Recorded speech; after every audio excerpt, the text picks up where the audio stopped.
Hello, I am Francesco Pizzo and this is the second video about my legal battle against Games Workshop. First of all, thank you to all those who donated or shared the kind words of support. Your financial support, comments and emails have been a warm hug in this difficult moment. I take this change to explain that GoFundMe automatically adjusts the initial goal in a smaller milestone. When I created this campaign, I set an initial goal of €100,000 since this will help me cover part of the legal fee we have to pay. Today, I would like to give you more details. The topic is extremely complex and there are so many different parts to discuss. We are talking about hundreds of pages in legal documents and evidence in the form of images and videos. So I decided to break my story into smaller parts. Let's start from the beginning. In March 2023, I received the first letter from an Italian law firm representing Games Workshop.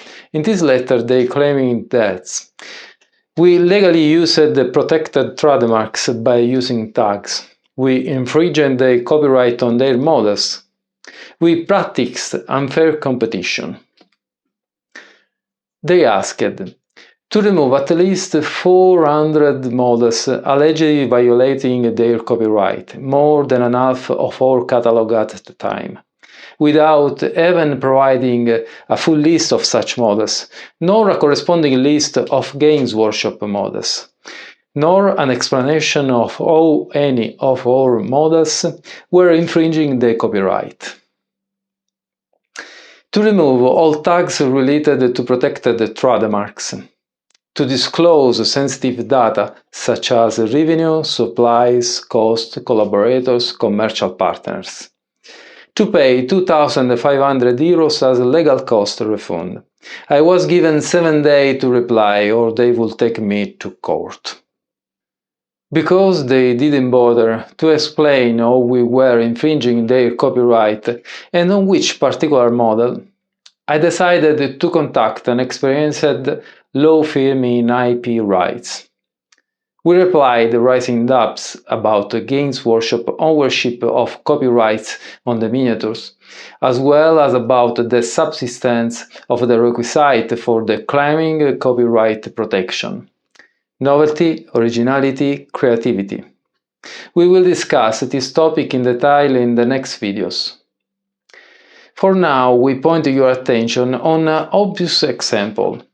The eagle posted in the description of the GoFundMe fundraiser. In our opinion, that eagle sold by Games Workshop lacks the requisite of novelty, originality and creativity to be granted a protection that would inhibit any other company to create and sell another eagle as long as it is not an exact copy of Games Workshop's one. We also mentioned that the use of tags was descriptive, just to confirm the compatibility of our models with Games Workshop's games. We finally offered to schedule a meeting to better understand their claims and solve the matter amicably. I feel the need to clarify the situation back in 2023 before moving forward with the story. First of all, the use of tags. At the time, almost every company creating agnostic models that could also be used in Games Workshop's games were using tags, like Warhammer or Warhammer 40k. We used the tags because in the Chapter House lawsuit, the judge had ruled that the use of protected words was acceptable to express compatibility of a product.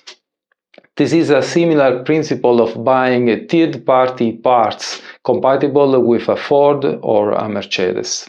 A company is allowed to mention that its part is compatible with that car. Since everyone was using them, we thought it was safe to do so, to express compatibility with their games. This was supposed to be fine as long as we did not sell our products passing for Games Workshop or by implying association with Games Workshop.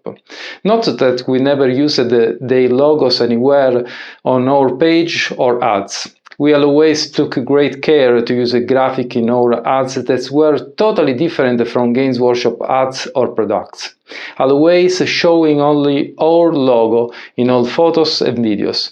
Additionally, we focused on selling 3D printable files, which Games Workshop does not sell.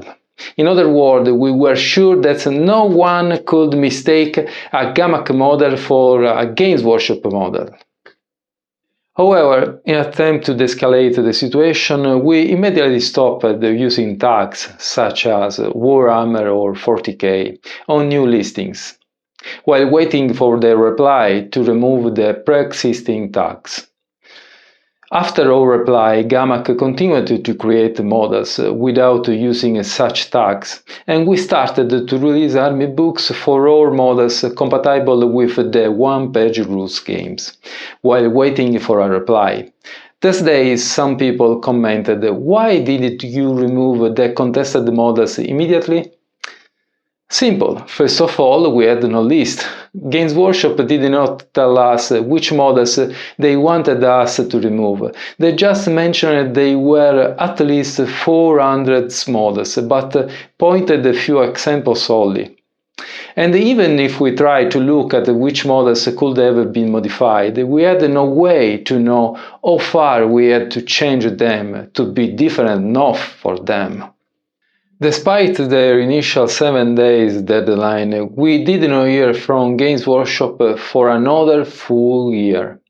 When we received a second letter from their lawyers, substantially identical to the first one.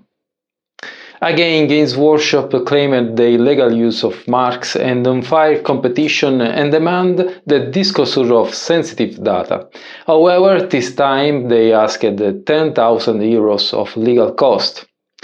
Again, Games Workshop did not specify which models they wanted us to remove. They just mentioned that they were hundreds, if not thousands. Once again, we replied expressing our doubts in relation to such a request, but still reiterating our willingness to cooperate. Our intention was obviously to receive guidelines to identify the allegedly infringing models and to avoid making models too similar in the future, according to their opinion. We asked to set up a meeting to resolve the matter, but again, no answer. A few months later, after failing to have all models removed from my mini factory, they filed a lawsuit not for copyright infringement, but for unfair competition. I want to clarify an important point.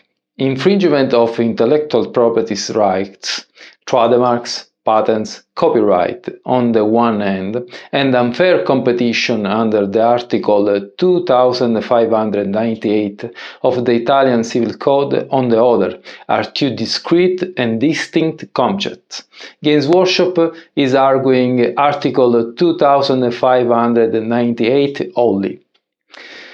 The main basis that Games Workshop uses to argue Article 2598 is that the signs, elements, or shapes that Gamac uses in its models would immediately identify them as a model coming from Games Workshop.